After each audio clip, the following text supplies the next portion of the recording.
Never forget what you bring to the table, girl. Now repeat it after me. Who run the world? Girls. Hello and welcome to the part 2 of how to be a girl boss. Part 1 is already up, so make sure you check it out if you haven't already. I'll link it in the description. So today I'm gonna discuss how to be a girl boss, how to embrace your inner girl boss. I know the word girl boss is being used everywhere, from articles to events to whatnot. You're a girl boss if you define success on your own terms. You are unstoppable. You don't rest until you go get it, and constantly inspiring and empowering others.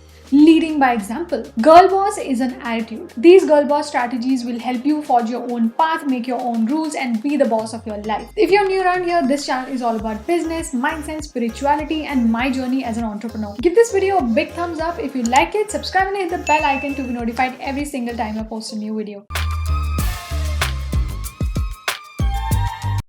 All you need to remember is no one's you, and that's your superpower. I have this written on a post-it in my washroom, so I am reminded of it every single day. You are number one, you're amazing, you're incredible, and I honestly believe women are super women. I mean, we multitask, we balance our work and our home, we print 3D babies. There's nothing we cannot do. Always be proud of yourself. Now repeat it after me.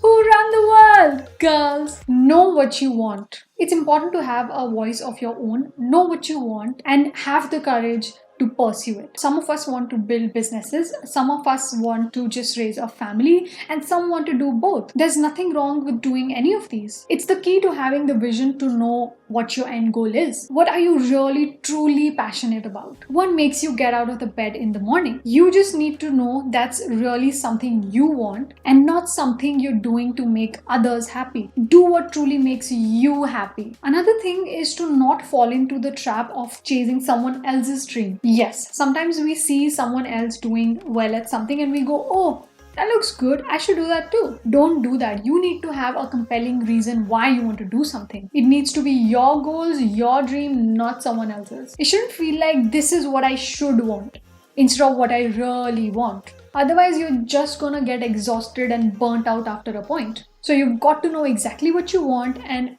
go for it. I love this quote by Faith. The chance for greatness, the chance for change, for progress dies the moment we try to be like someone else. Next one is education. So a lot of you are young girls here. You tell me in the comments, in the DMs that you're in school, some are in college. So this one is for you. Education is so important. What you learn in your teens, in your 20s will set the foundation for you. Make them your selfish years. It's the time of your life when you need to put your majority of time and energy into yourself. Why? Because you're young, you're learning, you're maturing more than ever before. You are finding your own voice. You're learning about yourself. A lot of women have their focus on love, on men, on social life, and some don't. There's nothing wrong with being in love. Just don't forget yourself in the process. Have your own identity. Honestly, I think it's the prime time of your life. Settling down can wait. Learn skills that are going to help you in your career. Don't waste time scrolling social media. If you want to get ahead, think differently. Read books, listen to podcasts, have successful role models in your life. Ask questions, and in your teens, in your 20s, focus on yourself. I cannot stress this enough. Don't try to change yourself for someone else. Don't change careers, cities for another person. I have seen my friends do that only to regret it later. Focus on yourself, and when it's time, everything will fall in place. I know people say it's okay not to know what you want to do, but at least try. Go out and find out. Start interning while you're still in school, in college, in the field that you are interested in. Say you're interested in business. Start interning at startups. Say you're interested in designing. Start interning under a designer. Don't think about money at this time. Focus on learning and don't expect to get paid. You have no experience when you're in school, when you're in college. So work for free and learn as much as you can. Keep an open mind. There's nothing too big or too small. Learn skills and build your resume. Keep a positive attitude and learn from your superiors and your surroundings. Next one is take risks. And by risk, I mean calculated risk. In the entrepreneurship space, One most pervasive and powerful stereotype is that women are risk averse, and we need to change that. Always assess the entire scope of the situation before you go all out and make a risky move. If it's not very logical and practical, don't jump into it. I know sometimes we feel it in our gut if something's right or wrong. Don't take impulsive risks. Whether it's the investment in your business, hiring someone, or leaving a job, consider the worst possible outcome and the best possible outcome. Even if it feels right in your gut and it's a bold jump, create a strategy, invest small, then gauge if it's gonna work, then keep investing and taking risks, but calculated ones. If you're scared to take any sort of risk, take a moment.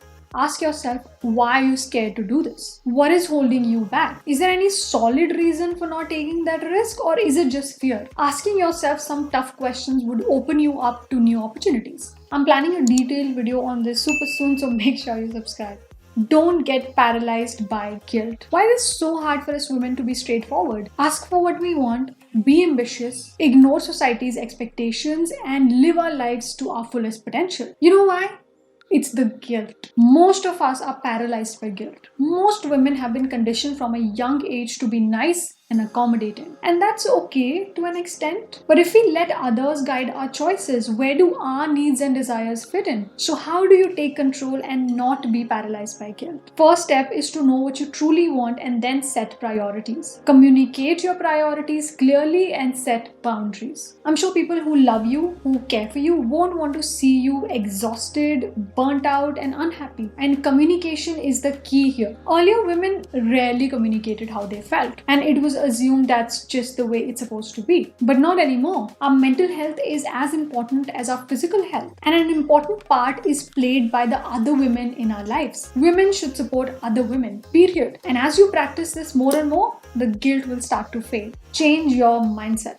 Our mindset is one of the key factors when it comes to succeeding in life and otherwise. Our mindset can hold us back the most. That is why so many women don't succeed. We have these beliefs that are holding us back. The strategies and habits won't work until you change your mindset. We are only as good as our mindset. So having a positive mindset is of utmost importance here. Now, a very important part is support other women. One of the best perks of being a YouTuber and a female entrepreneur is that it gets me to connect with so many incredible women out there, and even more now that I get to talk to so many of you in my DMs. And I love how supportive you've all been to me. I see you, I love you, I appreciate you, I am inspired by you, the love you send my way. I never expected so much love so soon. It warms my heart to see the women supporting other women. And that's been my motto in life. And so many of you are so young.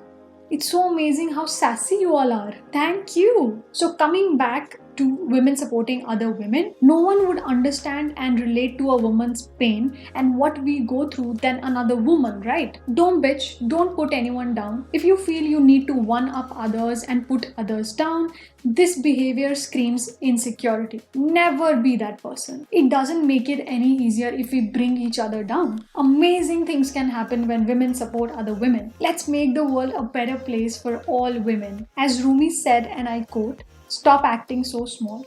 You're the universe in ecstatic motion. The world needs more kick-ass and supportive women." Whether it's you supporting a female friend by buying from her, or you see a woman doing great, reach out to her. Tell her she's doing an amazing job. And I promise you, you'll receive all this back. I'm the biggest cheerleader of women. I love seeing women breaking barriers. Also, don't let them stereotype you and put you in a box. Have self-confidence. The difference between people that succeed and the people that don't is the fact that people that succeed have more confidence in themselves than people who don't succeed. If you're confident and believe that you can succeed regardless of your current situation, whether or not you have the resources, you will find your way. Empower yourself that you can achieve anything, no matter how huge your goal is. Have confidence in yourself and your abilities. Please give yourself permission to pursue whatever your heart is calling you to do. Don't be insecure and think about what others think of you. Recognize your value without validation from others. And know that you're freaking amazing, even with those flaws, because we all have them. Never forget what you bring to the table, girl. Look in the mirror,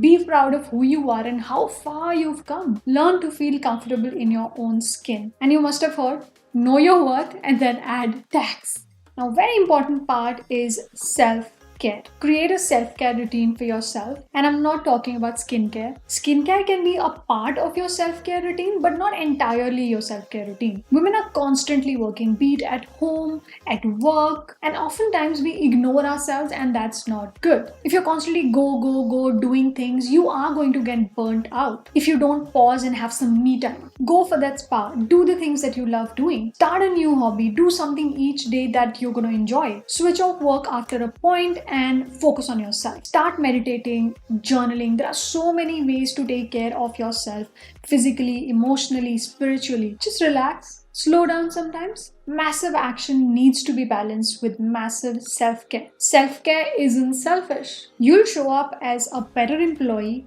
a better boss, a better mother, daughter, partner, friend if you take care of yourself first. And that's nothing to feel guilty about. Last but not the least, dress like a girl boss.